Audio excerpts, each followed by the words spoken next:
Another innocent victim of the homicidal maniac.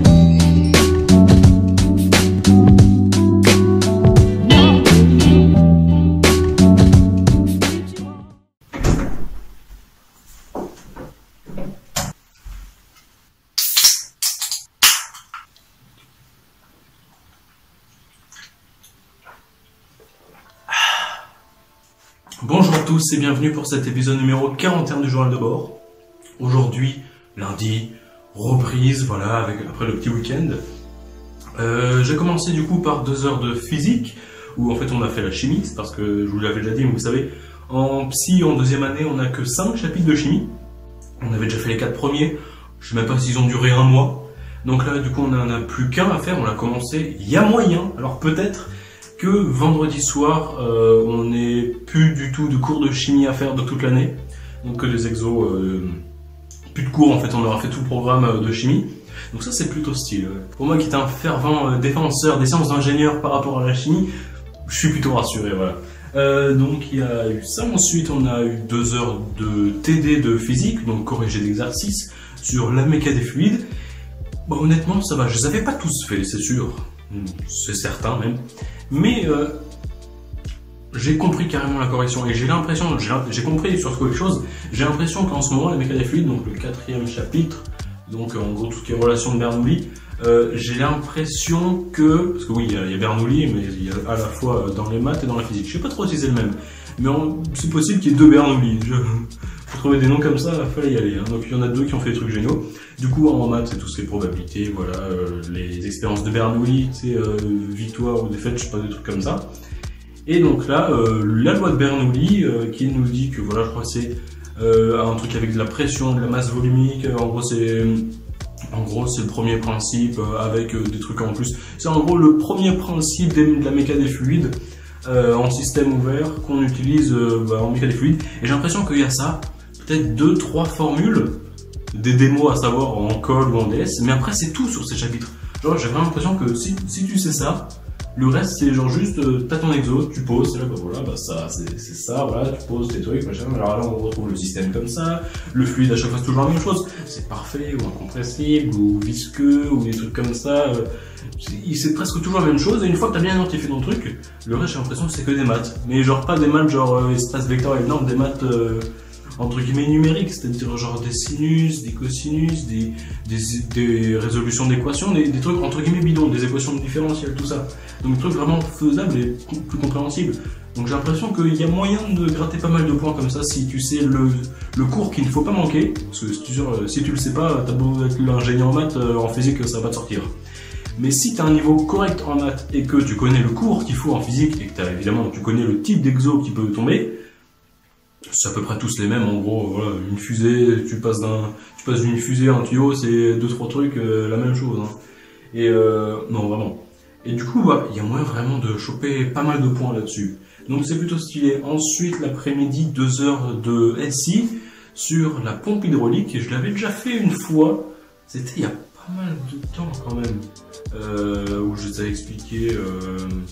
Oula, faut que je retrouve l'exo, mais faut que je retrouve l'épisode, je vais vous le mettre là où c'était, mais il y a pas mal de temps j'avais fait ça, mais c'était plus analyse du truc avec débit, mais là, cette fois-ci, c'était vraiment matrice d'inertie, tout ça, genre décomposé en plusieurs cylindres, trouver le moment d'inertie. On a par exemple un truc, tu sais, pour trouver le moment d'inertie, quand tu fais l'équation différentielle du mouvement, il y en a par exemple, je sais pas, genre si tu as typiquement un ventail de portail, tu prends ton ventail, genre c'est un carré comme ça, et puis là il y a des tiges. Genre tu sais par exemple, normalement il tourne comme ça là, selon cet axe.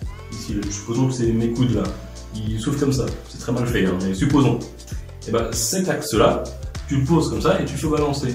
Et avec l'équation du mouvement, parce qu'il y a plusieurs forces qui se font, dont le couple, je sais pas quoi, il y a le moment d'inertie qui rentre en jeu, quand tu utilises le théorème du moment cinétique avec le moment des forces et tout, un petit PFD et puis ça simplifie. Non, je dis n'importe quoi, surtout pas de PFD, surtout pas. Théorème du moment cinétique. Et une fois que tu fais ça, ça te donne ce qu'il te faut, tu fais l'équation du mouvement, et puis si tu trouves la période que ça fait, tu trouves le moment d'inertie. Et ça, c'est stylé.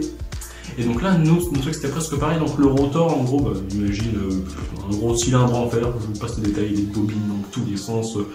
Il y avait des trous, il y avait de l'acier, un truc sans nom, quoi. Et en gros, tu prenais la tige qui passait entre guillemets au milieu, et tu la mettais sur imprimé en 3D, ça faisait un truc comme ça, un peu en U. Et du coup, il y avait un U de chaque côté, et tu mettais, et en gros, si tu faisais balancer un peu comme ça, là vous voyez pas, mais voilà, si vous faites balancer un peu comme ça va rouler sur soi-même. Et là, tu auras l'équation du mouvement. Bon, il n'y a pas seulement la rotation autour de ça, il y a aussi la rotation sur lui-même. Donc c'est encore plus compliqué. Et au final, tu arrives à trouver le moment d'inertie avec ça, faut ça se voir dans tous les sens. C'était plutôt stylé. J'ai découvert un autre truc aussi, pour ceux qui font SI, vous savez que pour le calcul des matrices d'inertie, par exemple, il y a le truc du changement de point, bah, je doute l'avoir trouvé, je doute l'avoir inventé. Je pense juste que bah, dans ma tête, ça sonnait plus logique de faire comme ça. En gros, quand tu dois faire, par exemple, un cylindre, typiquement, ce qui est le plus important, c'est l'axe sur lequel il y a une révolution. Parce qu'après, tu sais, c'est la somme de la matrice d'inertie du disque et de la tige. Et en gros, bah, j'ai vu que si tu prends ça, typiquement, supposons voilà, tu as ton axe, genre tu veux mettre au point 0 ici, bah, ton cylindre, tu connais la formule pour ce cylindre-là, mais supposons ton cylindre est ici. Au lieu de t'embêter de faire calculer par rapport à ce point et après faire un changement de point, fais le grand cylindre, grand comme ça, et soustrais-lui. Parce qu'on sait aussi que voilà, quand on a plein de solides, des solides élémentaires, tu peux additionner, soustraire s'il y a de la matière en moins, et ça donne la matrice qu'il faut. Et bon, c'est peut-être aussi parce que je connais pas exactement la formule du changement de point, du coup c'est une alternative qui marche. Pas dans tous les cas évidemment. Si supposons voilà, c'est sur cet axe-là et ton cylindre il est là, non, on fait le changement de point. Mais si c'est sur l'axe, au lieu de faire le truc de changement de point au cas où tu te changes, enfin au cas où tu te trompes, eh ben, fais le grand cylindre, la somme entre guillemets des deux, et enlève celui que tu as en dessous. Et du coup ça donne celui-là.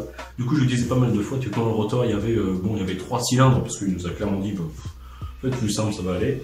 Et alors que sinon c'était, il y en avait beaucoup plus, hein. Sinon je crois qu'il y avait 8 cylindres élémentaires, il y en avait un gros, 3 d'enchaîner mais rayons différents, il y en avait là, il y en avait un qu'il fallait enlever donc en moins, mais c'était pas selon l'axe, c'était sur le côté, enfin ça se barrait n'importe comment. Donc voilà, c'était découverte des sciences d'ingénieur un peu ce TD.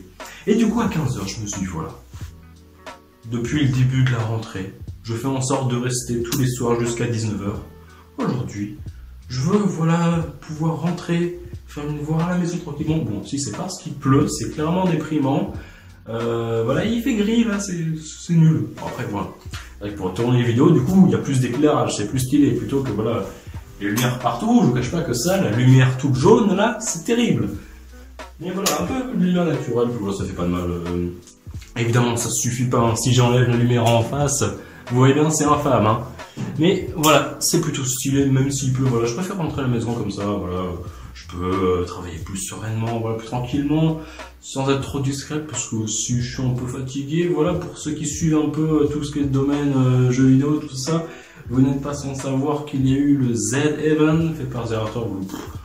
L'image, voilà, association, voilà, enfin pas une association, mais voilà, des streamers qui font pour une association caritative. Et du coup, pendant 50 heures de live, ils ont réussi l'année dernière à récolter plus de 500 000 € de dons. Là, c'était 1 million cette année. Du coup, là, bon, c'est possible que hier soir, je me suis couché jusqu'à la fin de l'événement. Donc un peu fatigué, mais j'ai tenu la journée, honnêtement. Je pensais que j'allais dormir en cours, pas du tout. J'allais hyper bien. Du coup, ce qui peut être dommage, c'est que demain, pendant les 2 heures de match, je risque de m'endormir absolument. Du coup, voilà, si je reste là, je fais tous mes devoirs, comme ça, hop là, la petite vidéo elle est faite, je la monte, et c'est parti, et là c'est juste fini, hein. Là c'est juste fini, je m'endors à 21 h, les 9 h 30 de sommeil, et demain, là, pour détruire le game, c'est juste ça qui est demandé, c'est tout ce qu'on veut, hein. Du coup, ça part sur un petit bon plan de famille ce soir, on est bien là. Donc, bah en soi, c'est tout, j'ai envie de dire. Je vous dis à la prochaine. À plus.